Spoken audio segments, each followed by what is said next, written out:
there twice? I'm trying to get off of there. I mean, but don't you like looking at me twice? I mean, I do. I love it. I'm just jealous I'm not on there twice. I know. I don't know how to get rid of it. You're just going to have to bear with me. All right, guys. Well, we are live.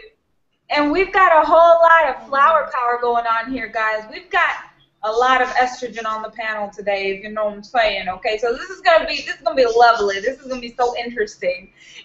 Thank you so much for tuning in, guys, on another episode of the Secrets of the Millionaire Mind Book Club with Xabelina. And guys, check it out. Today we have an awesome guest, somebody who I love and adore. Someone who has been with me through thick and thin throughout this industry. You know, she's actually my sponsor in the company that we're in. I don't know where I would be without her. Love her to death. My hippie, my Trisha Barnes and Bruce Barnes are back there, and we also have here Andrea Ritchie, who you need to connect with her because her blogs are absolutely awesome. Her videos as well. She shares so much amazing things on her blog. So make sure that you get with her, guys. I'm excited about today's reading. My husband is upstairs whistling at me, y'all. He should be getting on any minute. So go ahead and introduce yourselves, ladies. We're going to start with Andrea. Andrea, take it away, Mamacita. Hey everybody, I'm Andrea Ritchie, and I am just so thrilled to be a part of this. This is amazing, and it's one of the things that's been coming up a lot lately is to be part of a group that inspires you and keeps pushing you forward. And I tell you what, this book club will do that.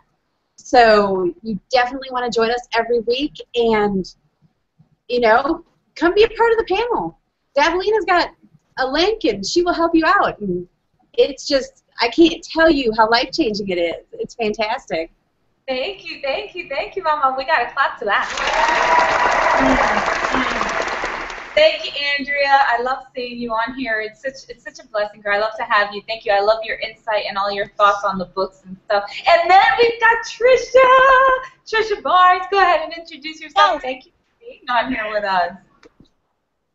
Hey, it is so fun to be here, and especially exciting because this book that we're reading is near and dear to me. It is truly the book that started to turn our life around.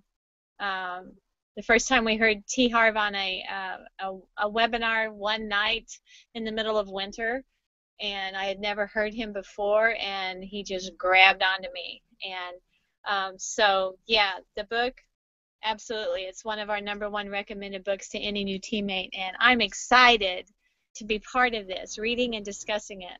Great stuff. Thank you, Xabelina.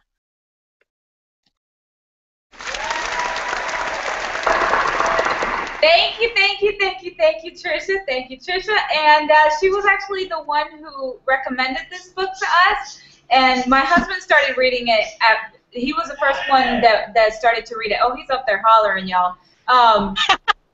He is up there hollering. Yeah, he was the first one to read the book, and I would see him read the book, and I would be like, what are you laughing at? And he would just crack up because T Harv puts it so simply. I love the way that he sets it up for us. He just puts it in plain language, and he adds, you know, some humor into it, which I'm all about. I'm all about the humor, y'all. I'm all about the humor. If it's too serious, I'll just, But, yeah, so let's go ahead and get into it. I'm excited to read the next chapter. I'm just going to go ahead and do a screen share really quickly.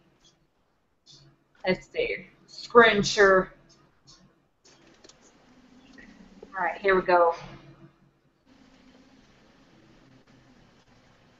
Can y'all see that? I can see it. Great. Okay, so last week our declaration was, I create the exact level of my financial success, and one of the wealth principles, which I loved, I created a picture for it. It's hilarious. When you are complaining, you become a living, breathing crap magnet, y'all. Mm-hmm. Absolutely. Tell me about it. Tell me about it. Okay, so let's go ahead and keep on going here. We've got here Millionaire Mind actions. 1. Every time you catch yourself blaming, justifying, or complaining, slide your index finger across your neck as a trigger to remind yourself that you are slitting your financial throat. Once again, even though this gesture may seem a little crude to do to yourself, it's no more crude than what you're doing to yourself by blaming. Woo, that's so good. Justifying or complaining, by blaming, justifying, or complaining, and it will eventually work to alleviate these destructive habits. So number 2, do a debrief. At the end of each day, write down one thing that went well and one thing that didn't. Then write the answer to the following question. How did I create each of these situations? If others were involved, ask yourself, what was my part in creating each of these situations? So this is just kind of like an overview of last week because we've read this already. This exercise will keep you accountable for your life and make you aware of the strategies that are working for you and the strategies that are not. And he's got a special bonus, guys. If you want to go to www.millionairemindbook.com, go ahead and go and click on free book bonuses. Okay, so wealth file number 2. Here we go. So, rich people play the money game to win. Poor people play the money game to not lose. Okay, so poor people play the money game on defense rather than offense, right? Let me ask you, if you were to play any sport or any game strictly on defense, what are the chances of your winning that game? Most people would agree slim and none. Yet, that's exactly how most people play the money game. Their primary concern is survival and security instead of creating wealth and abundance. So, what is your goal? What is your objective? What is your true intention? The goal of truly rich people is to have massive wealth and abundance. Not just some money, but lots of money. So, what is the big goal of poor people? To have enough to pay the bills and on time would be a miracle. Again, let me remind you of the power of intention. When your intention is to have enough to pay the bills, that's exactly how much you'll get. Just enough to pay the bills and not a dime more. Middle class people at least go a step further. Too bad it's a tiny step. Their big goal in life also happens to be their favorite word in the whole wide world. They just want to be comfortable. I hate to break the news to you, but there's a huge difference between being comfortable and being rich. Okay, so I have to admit, I didn't always know that, but one of the reasons I believe I have the right to even write this book is that I've had the experience of being on all three sides of the proverbial fence. I've been extremely broke, as in having to borrow $1 for gas for my car. But let me qualify that. First, it wasn't my car. And second, that dollar came in the form of 4 quarters. Do you know how embarrassing it is for an adult to pay for gas with 4 quarters? The kid at the pump looked at me as if I were some kind of vending machine robber, and then just shook his head and laughed. I don't know if you can relate, but it was definitely one of my financial low points, and unfortunately, just one of them. Once I got my act together, I graduated to the level of being comfortable. Comfortable is nice. At least you go out to decent restaurants for a change, but pretty much all I could order was chicken. Now, there's nothing wrong with chicken if that's what you really want, but often it's really not. In fact, oh, I love this story. I read this before. Okay, so in fact, people who are only financially comfortable usually decide on what to eat by looking at the right-hand side of the menu, the price side. You know what I mean? What would you like for dinner tonight, dear? Oh, I'll have this $7.95 dish. Well, let's see what it is. Surprise, surprise, y'all. It's chicken for the 19th time this week. Oh, Lord. Oh. So, when you're comfortable, you don't dare allow your eyes to look at the bottom of the menu. For if you did, you might come across the most forbidden words in the middle class dictionary: market price. And even if you were curious, you'd never ask what the price actually is. First, because you know you can't afford it. And second, it's downright embarrassing when you know the waiter doesn't believe you when he tells you that the dish is only $49 with side dishes extra, and you say, you know what, for some reason, I just have like this really big craving for chicken tonight, right, babe? So, I have to say that for me, personally, one of the best things about being rich is not having to look at the prices on the menu anymore. I eat exactly what I want to eat regardless of the price. I can assure you, I didn't do that when I was broke or comfortable. It boils down to this. If your goal is to be comfortable, chances are that you will never get rich. But if your goal is to be rich, chances are you'll end up mighty comfortable. Love it. And there's the wealth principle for those of y'all that like to take pictures or tweet it, whatever you want to do.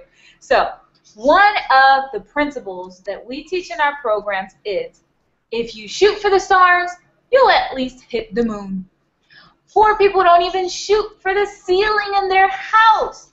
And then they wonder why they're not successful. Well, they just found out. You get what you truly intend to get. If you want to get rich, your goal has to be rich. Not to have enough to pay the bills, and not just to have enough to be comfortable. Rich means rich. Hold on, yeah. Oh, Dallas. Oh, I guess you didn't hear me. She's got that television up so loud that she can't even hear her mama. Okay, so declaration. Oh, did this finish? Wait a minute. Oh, it looks like it's going to be a short one. Oh, wait a minute. Okay, so the declaration. Well, let's do this. Let's talk. And then we're going to do this declaration together. But let's look at these Millionaire Mind actions before we do the declaration. So write down 2 financial objectives that demonstrate your intention to create abundance, not mediocrity or poverty. Write play to win goals for your annual income and B for your net worth. Make these goals achievable with a realistic time frame. Yet at the same time, remember to shoot for the stars. And number 2, go to an upscale restaurant and order a meal at market price. Oh! Everybody who doesn't have money just went, ah! Oh my God! Okay, so go to an upscale restaurant and order a meal at market price without asking how much it costs. If funds are tight, sharing is acceptable. P.S. No chicken. Oh, I love that. Oh, isn't that funny? I'm going to go back to screen share here. Can you see me? Yep, there she is. Oh, that was good. That was good. I don't know. I can relate. Can you ladies relate to that? Mm-hmm. Definitely. Oh no, Andrea. What did you think about that? About what we just read, honey bunny? Just the looking at prices before you even look at what it is. Yeah. Like, I've always been, when I was younger, I was the opposite. And then, you know, I had some stuff, and then I got all my money blocks and everything else that suddenly I was like, I don't have any, and I had to look at prices, and I hated that. Yeah. Like, because never fails, you show me a catalog full of stuff with no prices, I will pick the most expensive thing. Every time. But looking at prices is no good for me. Like, I hate that. Like, I don't want to know that I can only spend so much money. I just like to go out there and do what makes me happy. I know. You don't want to just be comfortable.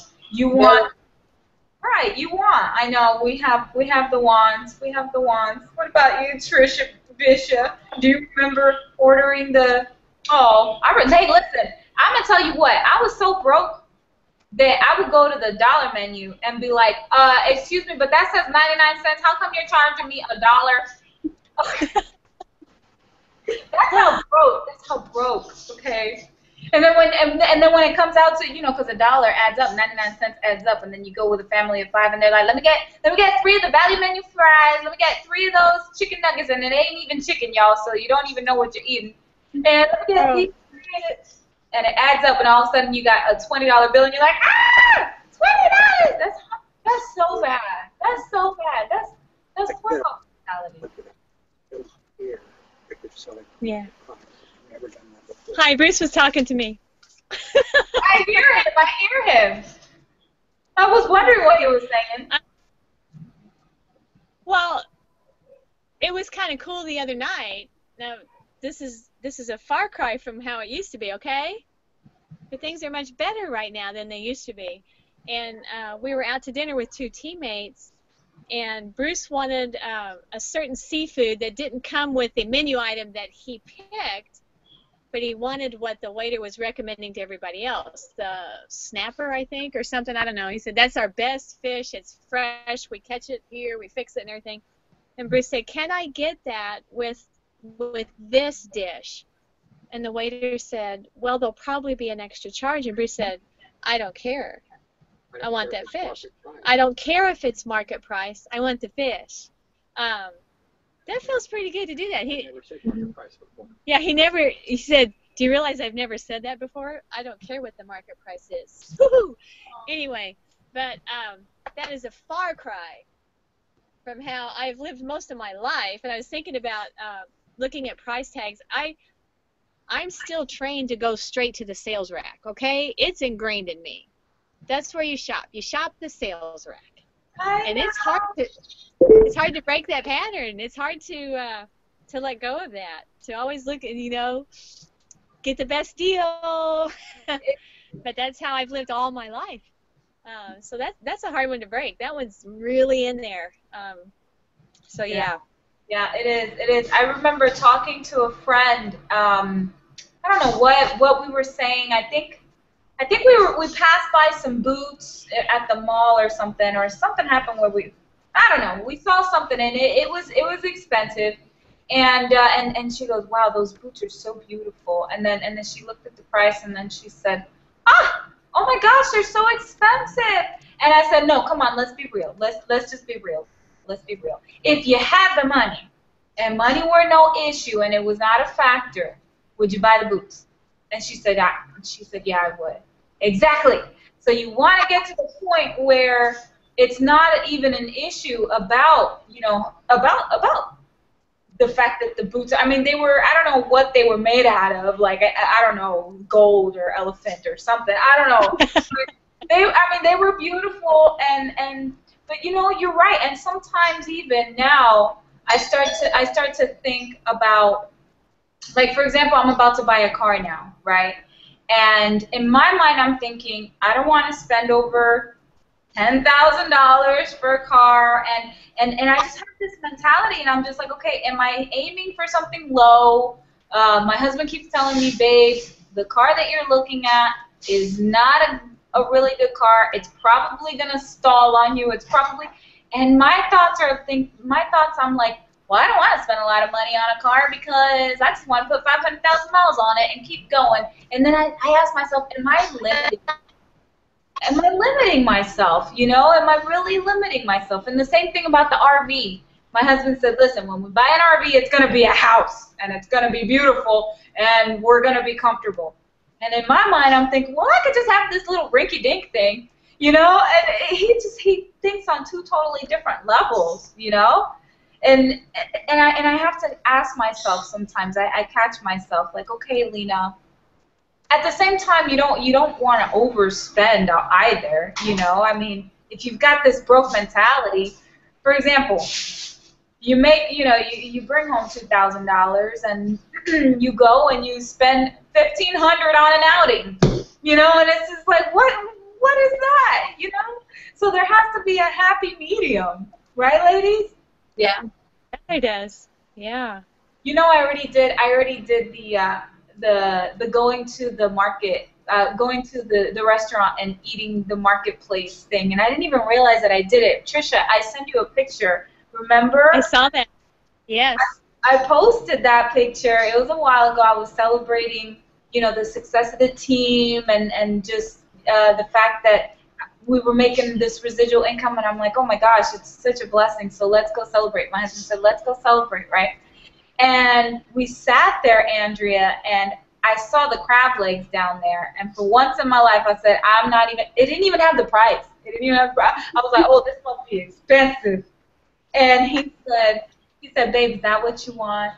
I said, yes, that's what I want. I want the crab legs. And they were like the ginormous crab legs. He said, go ahead.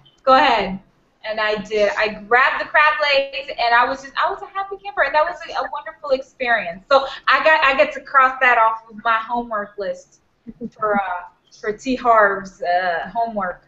You girls gonna do that? Oh well. You want to hear? Go ahead, Trisha. You want to hear a funny story? Yes.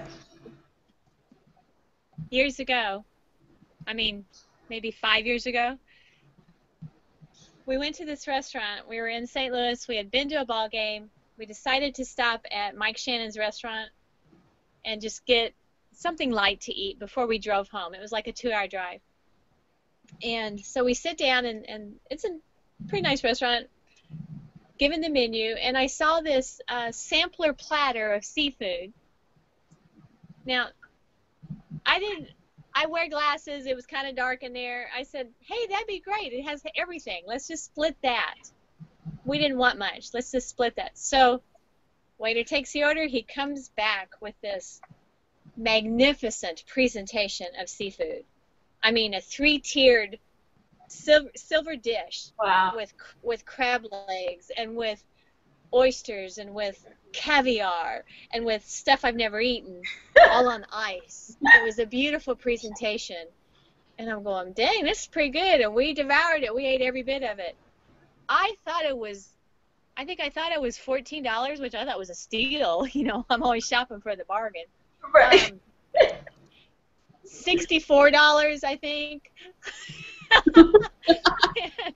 Bruce gets the bill, and he's looking at it. He goes, Trisha, you said it was 14. I said, yeah. He goes, you're not reading the menus anymore. Oh my God! $64 for an appetizer. Anyway, wait, that wasn't it an was appetizer. worth it. It was beautiful. Oh yeah. It was a sampler. So that was a little taste of what was, we couldn't afford that, but we had, of course we paid for it, but, just a treat without realizing it, but a glimpse of a wealthy lifestyle. That was kind of cool. It's a great story, though. Even with glasses, I couldn't see. Oh my gosh, that's hilarious. Yeah, I do stuff like that. Oh my gosh, that's hilarious. But you know what? We all deserve it. I would love to see everybody just go in and just really have what it is that they desire. And I don't know about you, but for me, reading not last week's, 2 weeks ago, they were talking about, the complaining. When you don't have the money, you complain. And when you complain, you attract more of not having towards you, right? So you attract negative to you. And right. To me, it would be stuff like, that's too expensive anyways. Oh, well, who on earth would pay, that's just crazy. Even if I had the money, I would pay it. Those types of things, you hear that all the time. And honestly, come on now. If you had the money, you would do it. If you had the money, you would go traveling. You would eat nice and eat healthy and do all kinds of fun things. So, so don't front, okay? Let's jump into wealth file number 3, since this was like a really short kind of chapter. You girls down for that? Yeah. We're good. Yeah. Definitely. Absolutely. Yeah. Okay, good. Good, good. Okay, so wealth file number 3.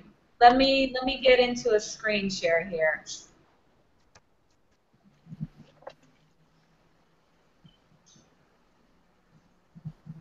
All right, cool beans. Can you see that, ladies? Can you see that? Yep. Okay, good. Wealth file number 3. I'm excited to see what he says about this wealth file. Okay, so rich people, I've got a filing cabinet, y'all, and it's made out of gold, and I'm putting all these little wealth files in there. That's how I envision this. So rich people are committed to being rich. Poor people want to be rich. Woo! Wee that. Okay, so ask most people if they want to be rich, and they'd look at you as if you were crazy. Of course I want to be rich, you fool, they'd say. The truth, however, is that most people don't really want to be rich. Why? Because they have a lot of negative wealth files in their subconscious mind that tell them that there is something wrong with being rich. Oh my goodness. If the man didn't just speak the truth, I don't know what he just said. Okay, that was some good stuff. So, at our Millionaire Mind Intensive seminar, one of the questions we ask people is, what are some of the possible negatives about being rich or trying to get rich? And here's what some people have to say. See if you can relate to any of these. Well, what if I make it and then I lose it? Then I'll probably be a failure. Whew. I'll never know if people like me for myself or for my money. I'll be at the highest tax bracket and have to go and give half of my money to the government. It's too much work. I could lose my health trying. My friends and family will say, "What do you think you are?" Or "Who do you think you are?" and criticize me. Everyone is going to want a handout. I could be robbed. My kids could be kidnapped. It's too much responsibility. I'll have to manage all that money. I'll have to really understand investments. I'll have to worry about tax strategies and asset protection. And I'll have to hire expensive accountants and lawyers. And yuck, and what a hassle. OMG, I'd rather be poor. And on and on and on it goes. As I mentioned earlier, each of us has a wealth file inside the cabinet called our mind. This file contains our personal beliefs that include why being rich would be wonderful. However, for many people, this file also includes information as to why being rich might not be so wonderful. This means that they have mixed internal messages about wealth. One part of them gleefully says, having more money will make life a lot more fun. But then another part screams, yeah, but I'm going to have to work like a dog. What fun is that? So, one part says, I'll be able to travel the world. And then the other part chirps in and says, well, yeah, and then everyone in the world will want a handout.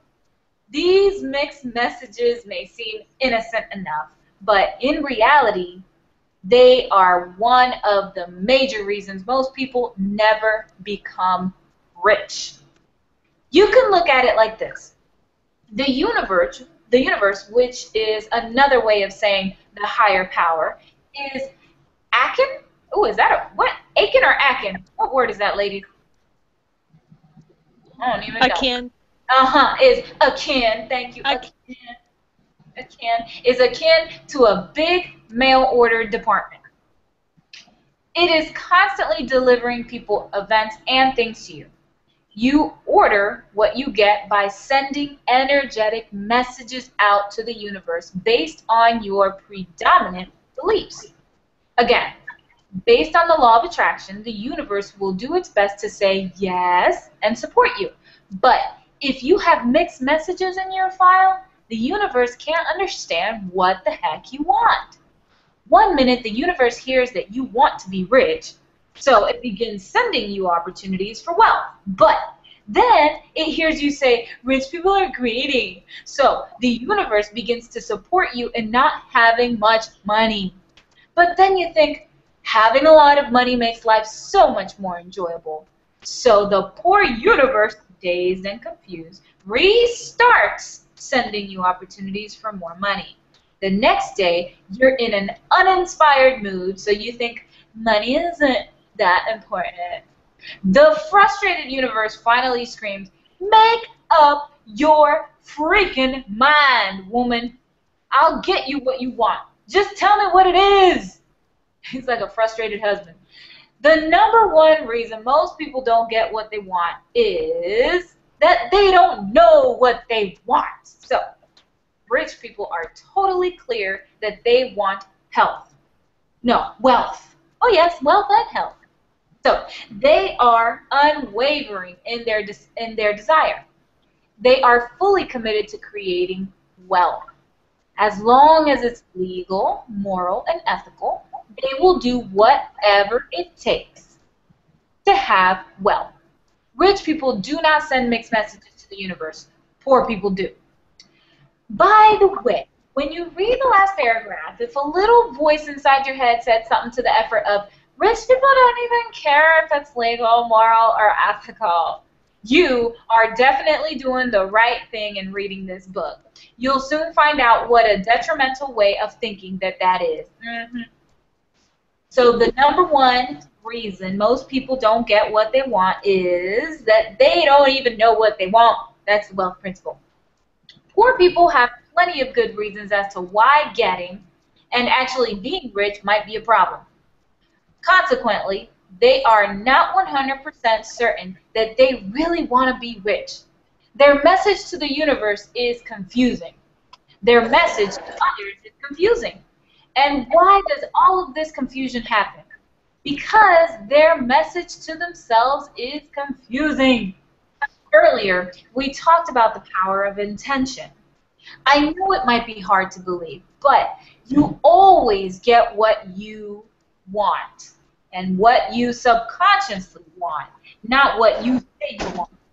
You might emphatically deny this and respond, "Oh, that is just crazy. Why would I want to struggle?" And my question for you is exactly the same. I don't know. Why would you want to struggle? So, if you want to discover the reason, I invite you to attend the Millionaire Mind Intensive Seminar, where you will identify your money blueprint. The answer will be staring you in the face. But, or put bluntly, if you are not achieving the wealth that you say you desire, there's a good chance that it is because, first, you subconsciously don't really want wealth, or second, you're not willing to do what it takes to create it. Let's explore this just a little bit further. There are actually 3 levels of so-called wanting. The first level is, I want to be rich. That's another way of saying, I'll take it if it falls in my lap. Wanting alone is useless. So, have you noticed that wanting doesn't necessarily lead to having? Notice also that wanting without having leads to more wanting. Wait.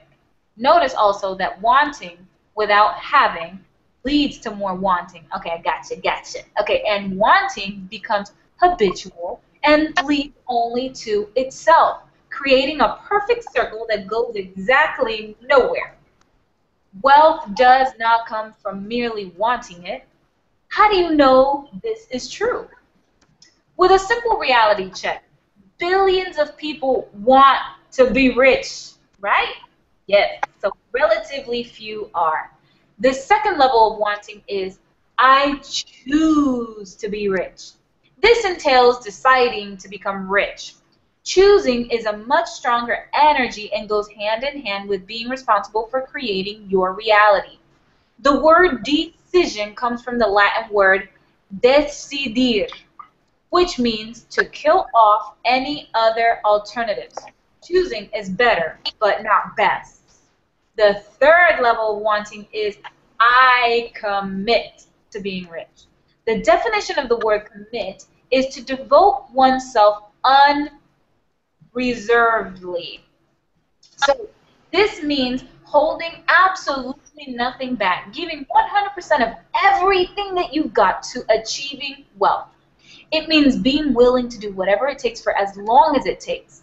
This is the warrior's way. No excuse, no ifs, no buts, no maybes, and failure is not even an option, my friend. The warrior's way is simple. I will be rich or I will die trying. 50 Cent said that in a rap song. I commit to being rich. Try saying that to yourself. What comes up for you? For some, it feels empowering. For others, it feels daunting. Most people would never truly commit to being rich. If you ask them, would you bet your life that in the next 10 years you will be wealthy? Most people would say, no way, nope, not me, no. That's the difference between rich people and poor people. It's precisely because people won't truly commit to being rich that they are not rich, and most likely they will never be.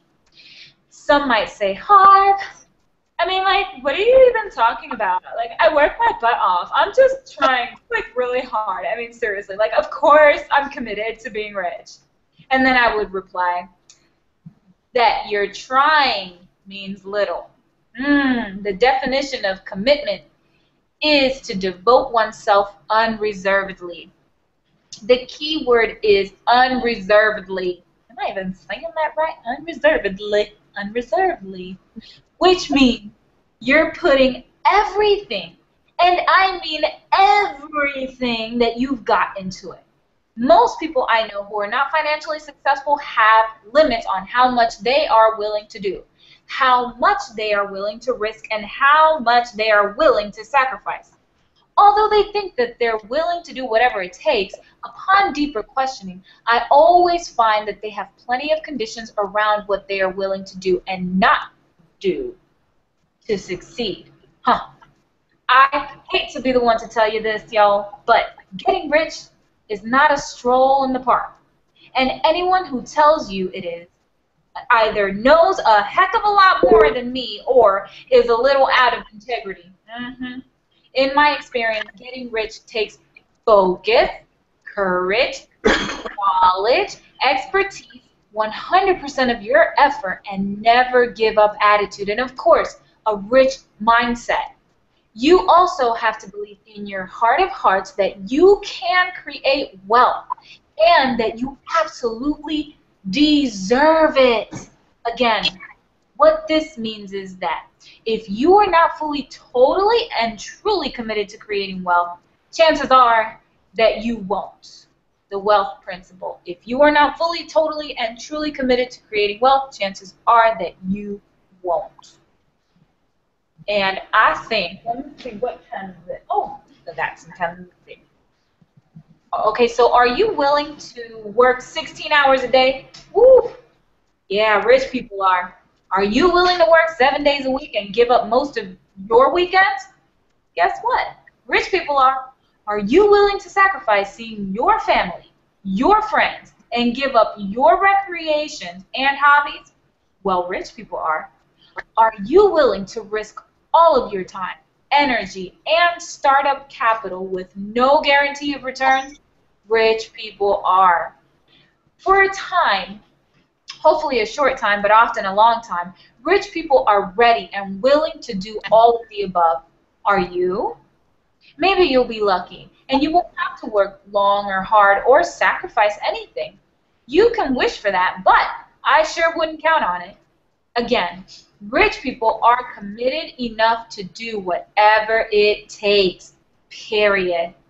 It's interesting to know, however, that once you do commit, the universe will bend over backwards to support you. One of my favorite passages is by an explorer, W.H. Murray, who wrote the following during one of the first Himalayan expeditions. Until one is committed, there is hesitancy, the chance to draw back, always ineffectiveness. Concerning all acts of initiative and creation, there is one elementary truth, the ignorance of which kills countless ideas and splendid plans, that the moment one definitely commits oneself, then providence moves too. A whole stream of events issues from the decision, raising in one's favor all manner of unforeseen incidents, meetings, and material assistance, which no man could have dreamt would have come his way. In other words, commit, and the universe will reward you. Okay, so, in other words, oh, there he goes. Yeah. The universe will assist you, guide you, support you, and even create miracles for you. But first, you have to commit. Yes, commit. Oh, here we go. So here's another declaration. And place your hand on your heart and say, I commit to being rich, and then touch your head. And then we've got a few of these Millionaire Mind actions. And we're going to go ahead and read that, and then we're going to do the touching of the hands on the head. So write a short paragraph on exactly why creating wealth is important to you. And be specific. Number 2, meet with a friend or family member who is willing to support you. Tell that person you want to evoke the power of commitment for the purpose of creating greater success. Put your hand on your heart, look at that person in the eye, and repeat the following statement. I, Xabelina Vargas, and Andrea Ritchie, and Trisha Barnes, do hereby commit to becoming a millionaire or more by such and such date. Tell your partner to say, I believe in you, and then you say, thank you. P.S. To strengthen your commitment, I invite you to commit directly to me at www.millionairemindbook.com and then print out your commitment and post it on your wall. P.S. Check in as to how you feel before your commitment and how you feel after it. If you feel a sense of freedom, then you're on your way. If you feel a tinge of fear, you're on your way. If you didn't bother doing it, then you're still in not being willing to do whatever it takes mode. Or, I don't need to do any of this weird stuff because I'm just too freaking cool mode. Either way, let me remind you, your way has gotten you exactly where you are right now. Woo! Woo! If that wasn't good stuff. If that wasn't Oh, ladies. Oh, ladies. Now, Trisha, I know that have you been to one of his seminars? We've been twice. We went, our first one was 2009. Uh-huh. Quite a story there. That was life-changing. We went back this summer and served on the Karma Crew because we, you know, back in 2009, we were definitely not at an income level that would afford our freedom lifestyle. And this year, we have reached a certain income level, but we realized that there's some blocks to growing, to getting more. You know, just like some of the things in here. It's a lot to handle, a lot of responsibility, all of that. So we went back for that work, for that kind of mindset work at the event. We also served on the Karma Crew, which is a very rewarding experience, a kind of behind the scenes and just, you know, help with anything that needs to be done. It was, you know, if you can get to an event, you can look it up online to see where they are. It doesn't cost you to go to the event. It's free to go for the weekend. And it's all mindset work. You know, we tell people they will upsell you. They're there to make money. So they have some really, really good products, and you will be upsold. He's a master salesman. You should learn from him. Yeah. But it's okay to go for free, and it's okay to go for the mindset work because it will change your life. Absolutely. Yeah. I want to go, Andrea. Let's go. Let's go. I want to go. Seriously, we should really set it out to go. That's one of the things that I do. I pay attention to. What was Brucey saying? He's going to be in New Jersey soon.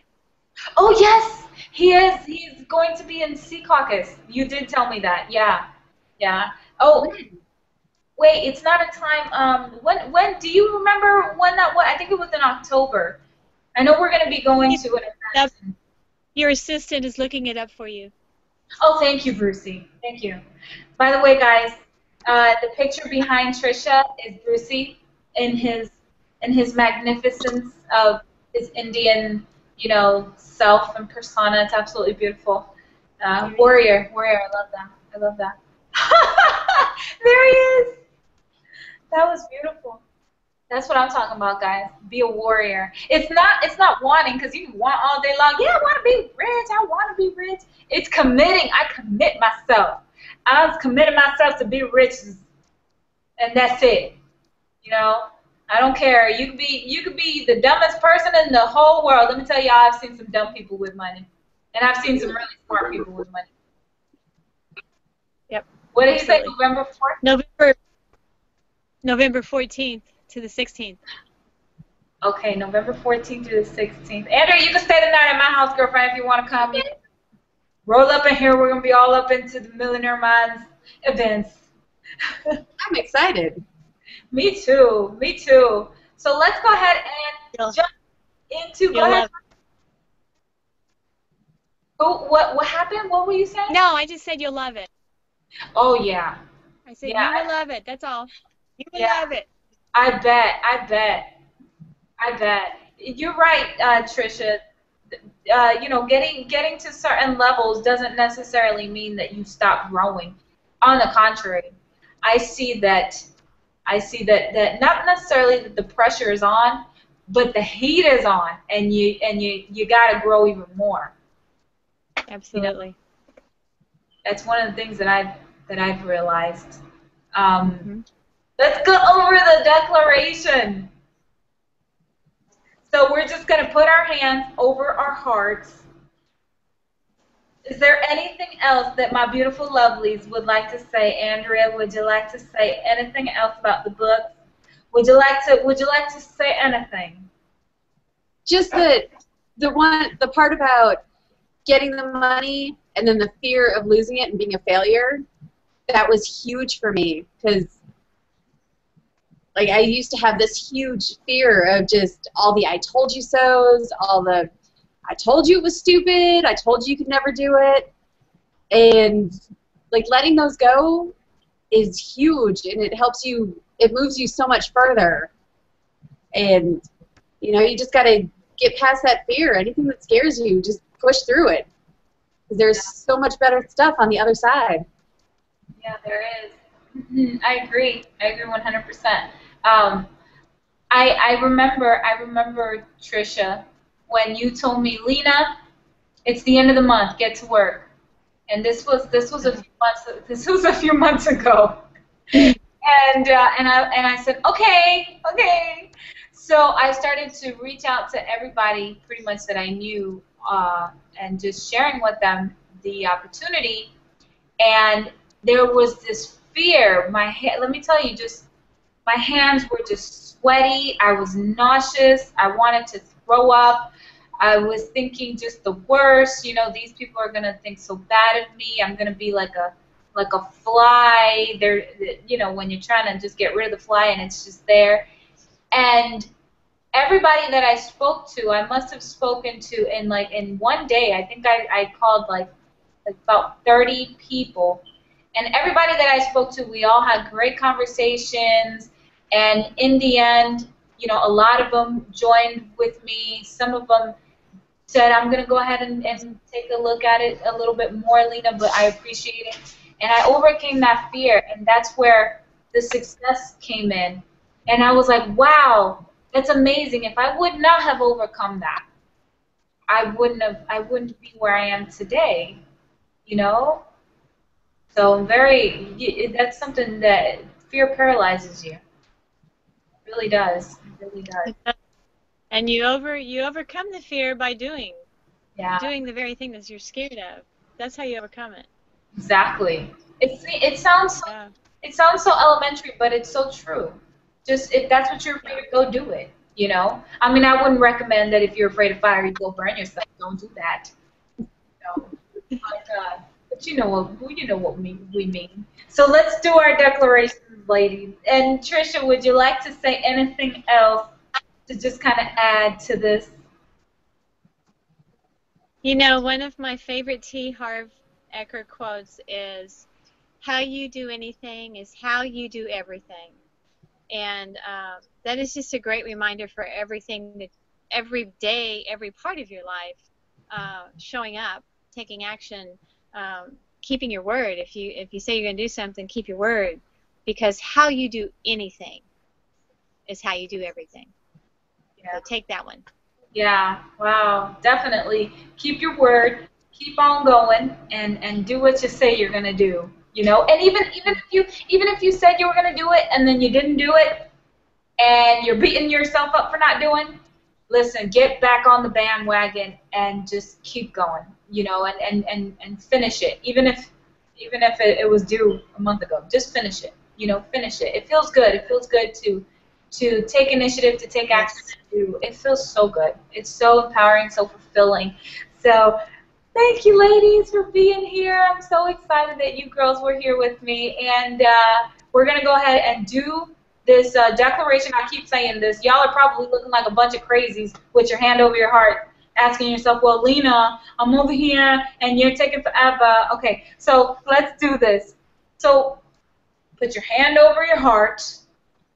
And the first one is, my goal is to become a millionaire and more.